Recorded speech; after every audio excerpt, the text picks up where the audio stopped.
कविता का शीर्षक है आजादी का नया सवेरा। कितने बलिदानों के बाद एक नया सवेरा आया था, कितने बलिदानों के बाद एक नया सवेरा आया था। पश्चिम वाले अस्त हुए पूरब का परचम लहराया था। कहते थे कि पश्चिम के जो देश हैं वहां कभी सूर्य अस्त नहीं होता।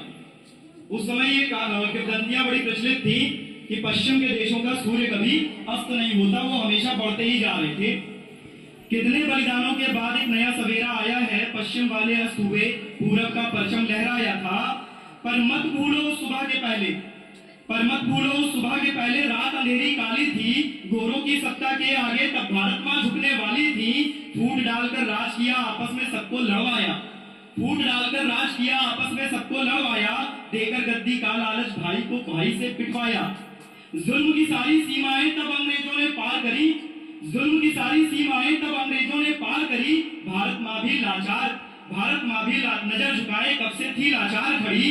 किंतु जब संतान भगत सी हिम्मत रखने वाली हो, किंतु अच्छा है हमारे जैसी संतानें नहीं थी, किंतु जब संतान भगत सी हिम्मत रखने वाली हो और खड़ग लिए हाथों में वो रानी झांसी वाली हो, आजादी के परवानों ने तब अपना शीश चढ़ाया था, आजादी के परवानों ने तब अपना शीश चढ़ाया था। उनके बलिदानों के बाद एक नया सवेरा आया था, उनके बलिदानों के बाद एक नया सवेरा आया था। पश्चिम वाले अस्त हुए पूरब का परचम लहराया था। हम आज यहाँ पर आजादी का जश्न मनाने आए हैं। एक प्रश्न भी है आप सभी से, मुझसे भी है।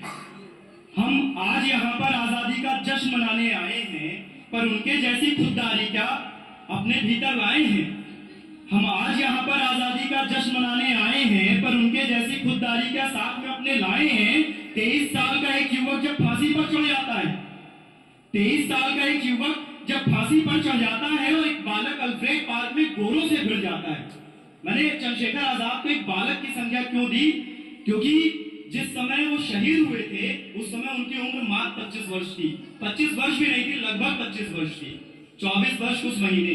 तो एक बालक की ही संज्ञा लूंगा, एक युवक की ही संज्ञा लूंगा कि 23 साल का एक युवक जब फांसी पर चढ़ जाता है और एक बालक अल्फ्रेड पार्क में गोरों से भिड़ जाता है। क्या लगता है, क्या लगता है आजादी क्या पलक झपकते पाए थे? क्या आजादी क्या पलक झपके? अरे संत बूढ़ों ने भी लाठी डंडे खाए थे, बच्चों के संग बूढ़ों ने भी लाठी डंडे खाए थे। उस दौर में यारो अच्छा है कि हम जैसे नहीं जन्मे थे। ये कटाक्ष है हमारी पीढ़ी के ऊपर। मैं हमेशा तुम लोगों से कहता रहता हूं कि तुम लोग भी युवा हो, वो भी एक युवा थे जिनके मन में जो विचारधाराएं थी वो देश को आजाद कराने के लिए थी। और हमारे मन में जो विचारधाराएं हैं वो सिर्फ मोबाइल फोन चलाने में, सिर्फ मटर गश्ती करने में, सिर्फ घूमने में, इससे ज्यादा हम कुछ सोच नहीं पाते। उस दौर में यारो अच्छा है कि हम जैसे नहीं जन्मे थे। वो सनकी थे आजादी के, मोबाइल के नहीं धुने थे। फिर कोई गुलाम न हो, अपने लिए आजाद नहीं हुए थे, वो अपने लिए आजादी की लड़ाई नहीं लड़े थे। फिर कोई गुलाम न हो, ये सोच के खुद को मिटाया था। कितने बलिदानों के बाद एक नया सवेरा आया था। पश्चिम वाले पूरब का परचम लहराया था। कितने बलिदान, एक नया सवेरा आया था। हम में से कितने हैं बोलो जो भगत सरीखे बन सकते? हम में से कितने हैं बोलो जो भगत सरीखे हैं बन सकते? गलत के आगे कितने हैं जो बिना झुके ही तन सकते? हम में से कितने हैं बोलो जो भगत सरीखे बन सकते? गलत के आगे कितने हैं जो बिना झुके ही तन सकते? अरे गांधी को गाली दे देना कितना सरल है जानो तुम। आज का लड़का जब कभी हम लोग से भी बहस वहस होती है तो गांधी के ऊपर भी बड़ा कटाक्ष कर देते हैं कि जो है गांधी जी की वजह से देश का बंटवारा हो गया और उन्होंने देश आजाद नहीं कराया और युवक ना होते तो नहीं हो पाता। लेकिन ये कहना बड़ा आसान है क्योंकि हम उस समय पैदा नहीं हुए थे। और आज के समय में जब हम सड़क पर बिना हेलमेट लगाए जाते हैं और एक पुलिस वाला हमको रोक लेता है तो हम धीमे से उसको रिश्वत थमाते हैं। अगर हम गलत नहीं भी होते हैं तब भी हम थाने में जाकर के पैसा दे आते हैं। अगर इतनी हिम्मत है, गांधी को गाली देने की ताकत है, तो उस पुलिस वाले के सामने अड़ने की भी ताकत रखो, गलत को गलत कहने की ताकत रखो, तब तुम कह सकते हो गांधी को कुछ। अन्यथा तुम्हारे अंदर कहने का कोई भी अधिकार, कोई भी सामर्थ्य नहीं है। अरे गांधी को गाली दे देना कितना सरल है जानो तुम, पर गांधी जैसा प्रण भी पहले अपने मन में ठानो तुम।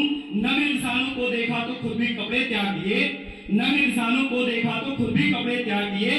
बिन हिंसा के बिन नफरत के नामुमकिन से काम किए। मैं ये नहीं कहता कि तुम भी फिर उनके जैसा नाम करो।